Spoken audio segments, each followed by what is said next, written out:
Hello and welcome to another episode of Raising Energy with Art, episode number 9. Today I want to share a couple of things with you that are directly related to my art, but they are not my art. But they are nevertheless very important to me and my journey. In 1996, living in Atlanta, Georgia, we had the big Olympics coming to town. Big celebration everywhere, and it was a lot of fun. And together, alongside the sporting events all over town, there was an exhibit at the High Museum of Art, which is the big museum of Atlanta. And the exhibit was called Rings. And that's based on the 5 rings of the Olympic symbol. And what they brought in was all masterpieces from around the world. And it was themed around 5 different topics. And you would move through the exhibition just in awe from, so many big artists that from art history from school. You see the original works, and alongside the actual paintings and sculptures, what they also had was poetry on the walls in beautiful fonts, in large letters. And I remember vividly, with my girlfriend, we walked through together, turning around the corner, and I just reading what was on the wall, and it hit so deep that I immediately bursted into tears. It touched so profound. And this is what I still, to this day, 30 years later, oh my goodness, 96, and I call it my favorite poem. And I have it printed. This is a sketchbook of mine. Look, there's David Bowie.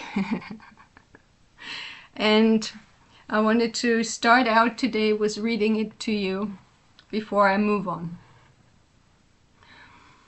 You may want to take a deep breath in, close your eyes. All things are too small to hold me. I am so vast in the infinite. I reach for the uncreated. I have touched it. It undoes me, wider than wide.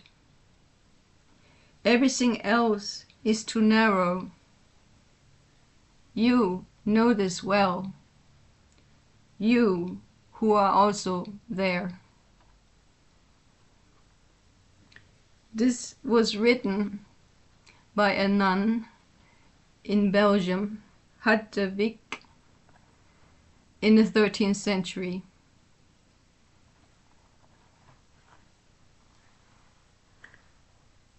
We're gonna leave it at that. Same year, again, I turn around the corner and my world once again was deeply touched, changed my life. Woodruff Arts Center, downstairs. There's a little side gallery, and upstairs at the time there was still the Atlanta College of Art, where I also studied. And there was an exhibition, and the painting on view was quite large in scale. To be exact, it was 68 inches by 68 inches, which is 1.73 meters, roughly. And I only have a postcard of it that I can show you today, that I would like to show you today, of the actual piece. Let me steady my hand. And it's called Yin Yang in the West by MICHAEL ANGELO VENEZIA. Sometimes art touches us so deeply,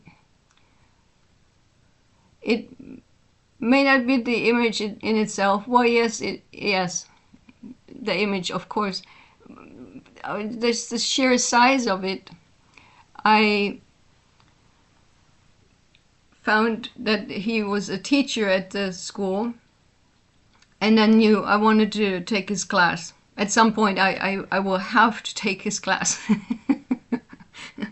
So we're in 96 now. And I did fulfill my wish. It took a little while before all the timing was right, and it was in 1998 when I took his class, painting class, and he was so passionate about art and you know, just creation, and it was contagious, and we were like little children the day before Christmas, you know. And we got along really well. And when the class came to an end, there was a talk. He mentioned to me that he would have private lessons in his studio with a few other students, and that he would like to invite me for it. And I was so honored that he saw that in me, and also excited and thrilled and all of that. So we are in now, a few months later, he has an exhibition. This is an opening date was 15th of January 1999, and it was a 30 living artists eulogize the dying century. The exhibition called Requiem, sorry. And it was at the Nexus Contemporary Arts Center on Main Street in Atlanta. If you live in Atlanta, you're familiar with that. There was the Taboo guys, which Michael was part of, this artist group, artist collective called Taboo. And it was Larry Jens Anderson, David Fraley, King Thexton, and Michael Angelo Venezia. So this was in the beginning of 99, and you know, I was still excited about to hear from him when he's ready to start with the small group in a private setting. And then I didn't hear from him, and you know, life is, for all of us, we're busy with whatever, you know, jobs and studies and what we do. 1999. So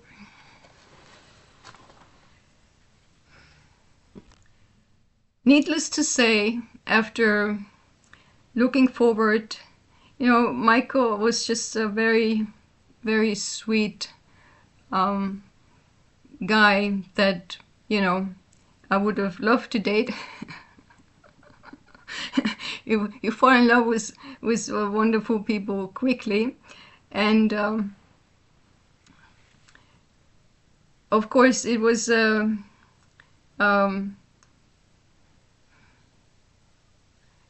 sad message when I received the news. I'm sorry for that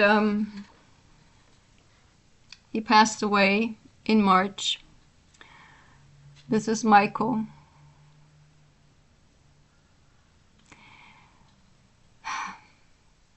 This is the Taboo group, and I would like to read to you this.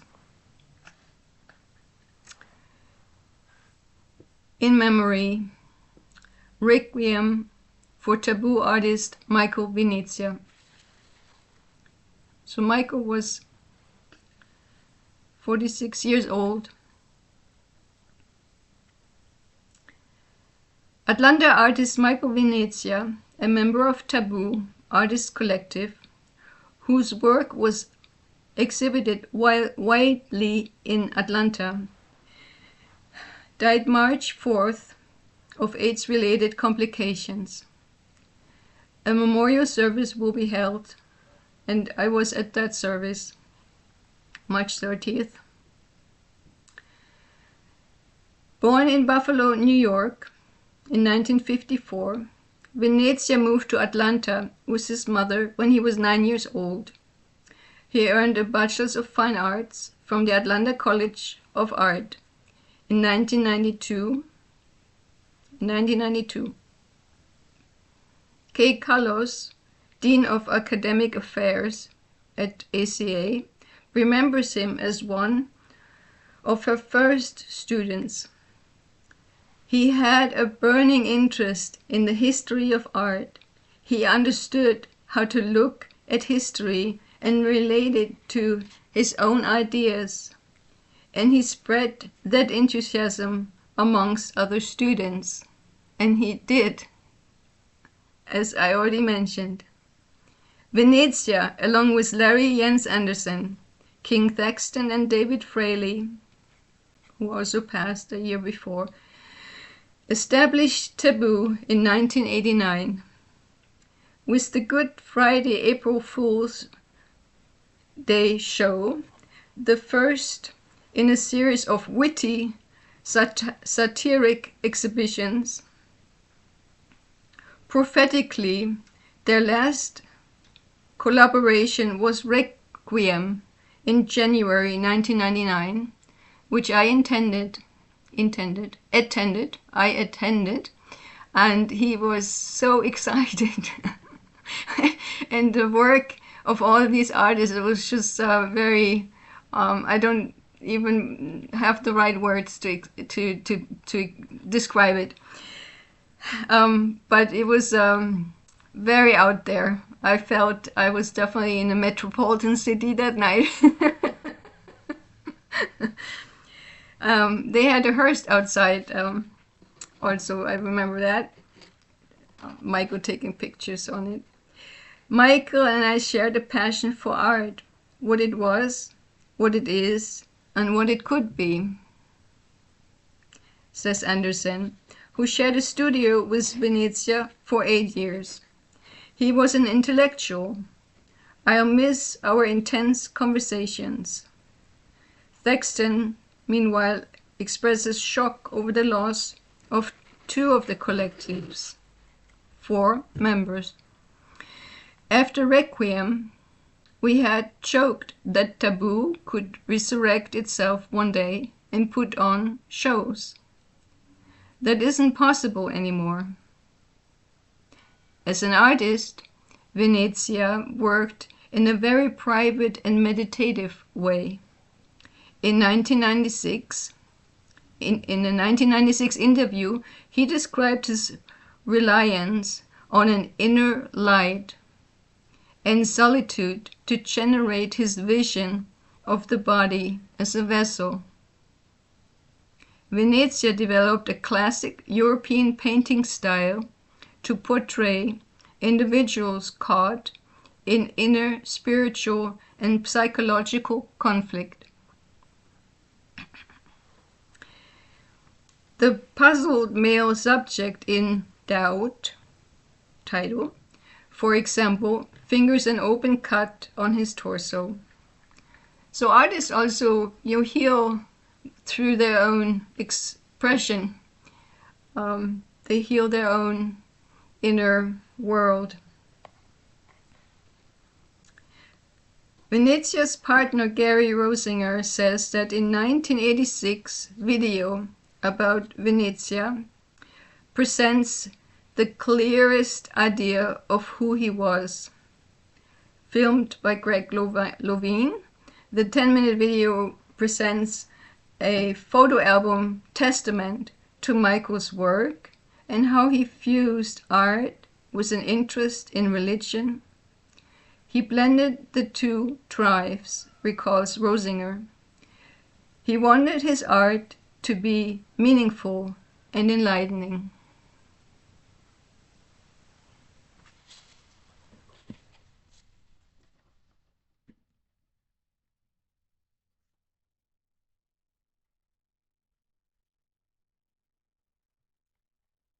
I saw the video at the memorial, and it was extremely touching. That was so full of life, of passion for the arts, and it left a deep impression on me, and it was also clearer, even more, how I really lost an opportunity to learn with a very unique person by his early departure. And I wanted to share this as an uplift, more to uplift, to motivate for us not to wait and think we have forever, because we really don't know. And to finish off today's presentation, today's sharing, there's one last quote I would like to share. And this is also someone that deeply inspired me living in America. I had the great fortune to see him speak live at the Unity Church of Marietta, Georgia, which is the big Church of Unity in Atlanta. And this is on public radio. I'm listening to public radio, Wayne Dyer. And if you know of him, you may also know this quote. And it goes along with the story I just shared. There it goes. Don't die with your music still inside you. Listen to your intuitive inner voice and find what passion steers your soul. Listen to that inner voice and don't get to the end of your life and say, what if my whole life has been wrong? And in a way, this ties in with the last two presentations, that if you haven't watched the videos, go watch them. And to finish today,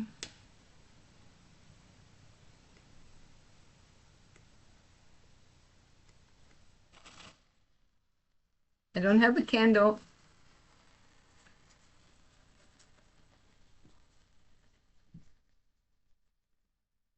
Don't wait.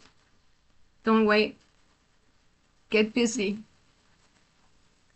This is for Michael. Angelo Venezia, a wonderful artist and a brother of light. Thank you for your time, for your interest. I hope that touched you and inspired you. to create your art. I love you, and I will see you tomorrow.